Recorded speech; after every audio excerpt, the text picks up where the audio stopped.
سب کیا کہا ہے مولانا صاحب نے؟ یہ نہیں وسیم بھائی، مجھے اگر صرف 1 منٹ ملے میں اس کی وضاحت کروں. اگلا 1 منٹ آپ کا. کسی کو یہ سیاق و سباق معلوم نہیں ہے کہ مولانا صاحب نے کس سیاق و سباق میں کہا. دیکھیں، مولانا صاحب نے کہا کہ خیبر پختونخوا میں، فاٹا میں اور بلوچستان میں جو امن و امان کے حالات خراب ہیں، وہاں پر سیکیورٹی فورسز کے لوگ ہمارے لوگوں کو کہہ رہے ہیں، عام لوگوں کو، سویلینز کو کہہ رہے ہیں کہ آپ لشکر بنائیں. پھر لکی مروت میں پولیس کے لوگوں نے وردیاں اتار کر عام سویلین کپڑوں میں لشکر بنائے، قوم کے ساتھ کمبینیشن میں بنائے، بنو میں لشکر بنائے گئے. ابھی کل ٹانک میں لشکر بنایا گیا کہ آپ بندوق اٹھائیں اور آپ ان بندوق برداروں سے لڑیں. تو مولانا صاحب نے کہا کہ اگر ان بندوق برداروں کے ساتھ آپ نے قوم کو لڑانا ہے تو قوم کی تو نہ تربیت ہے، قوم کے پاس تو نہ ہتھیار ہیں، وہ تو ڈی ویپنائز ہو چکے ہیں. قوم تو اس مقصد کے لیے جو ہے وہ تیار ہے، اور آپ لوگ تو آئین اور قانون کے تحت اختیار رکھتے ہیں کہ آپ دہشت گردوں کے خلاف لڑیں گے. آپ کے پاس تو ہتھیار موجود ہے.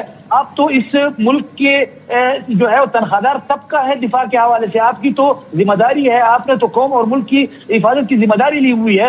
پھر یہ کہا نا، یہ مت کہے کہ جی شہید ہو رہے ہیں نوجوان، وہ تو تنخواہی اس بات کی رہتے ہیں. کہا نا انہوں نے ضیاء صاحب، یہ انہوں نے کہا کہ تنخواہ اور آپ کی ذمہ داری ہے کہ اور ٹیکس پیئر کا پیسہ لیتے ہیں. آپ تنخواہ دیکھیں. میں وسیم بھائی 1 منٹ کے لیے اگر یہ بات کروں کہ آپ کے اسٹوڈیو کے باہر کھڑا ہوا ایک سیکورٹی گارڈ آپ کو کہے کہ جی آپ اپنی حفاظت کے لیے اپنا بندوبست خود کر لیں، بلکہ اپنی حفاظت خود کریں، تو آپ اس کو یہ نہیں کہیں گے کہ پھر میں نے آپ کو کس مقصد کے لیے یہاں کھڑا کیا ہوا ہے، پھر میں آپ کو تنخواہ کس بات کی دے رہا ہوں، میں نے اپنی حفاظت خود کرنی ہے. بدامی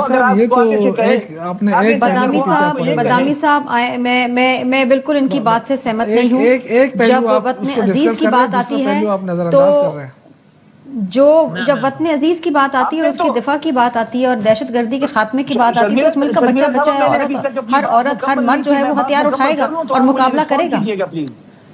میں بات مکمل بات سن کے تکلیف ہو رہی ہے، مجھے وقت میں بات سن کے تکلیف ہو رہی ہے. ایک انڈیویجول میں یہ تقابل جو آپ کر رہے ہیں، مثال دے رہے ہیں، مجھے نہیں پتا یہ ٹھیک ہے یا نہیں. کہ وسیم بھائی ہم تو کہتے ہیں نا کہ جب ملک پہ بات آئے گی تو ہر بندہ سپاہی ہے، تم کہتے ہیں نا، تو یہ تو محاورہ تو نہیں کہتے. یہی بات کر رہے ہیں. مولانا صاحب کے اس بیان سے لاکھوں کروڑوں لوگوں کی دل آزاری ہوئی ہے، اور میں سمجھتی ہوں کہ اگر ایسی بات ہوئی تو مولانا صاحب کا دل بہت بڑا ہے، وہ اپنی بات واپس بھی لے سکتے ہیں، ضیاء صاحب معذرت بھی کر سکتے ہیں. ایک چھوٹا سا بریک، شوکت صاحب بھی کچھ کہنا چاہ رہے ہیں، وہ دیتے میں ایک چھوٹا سا، مجھے بس میں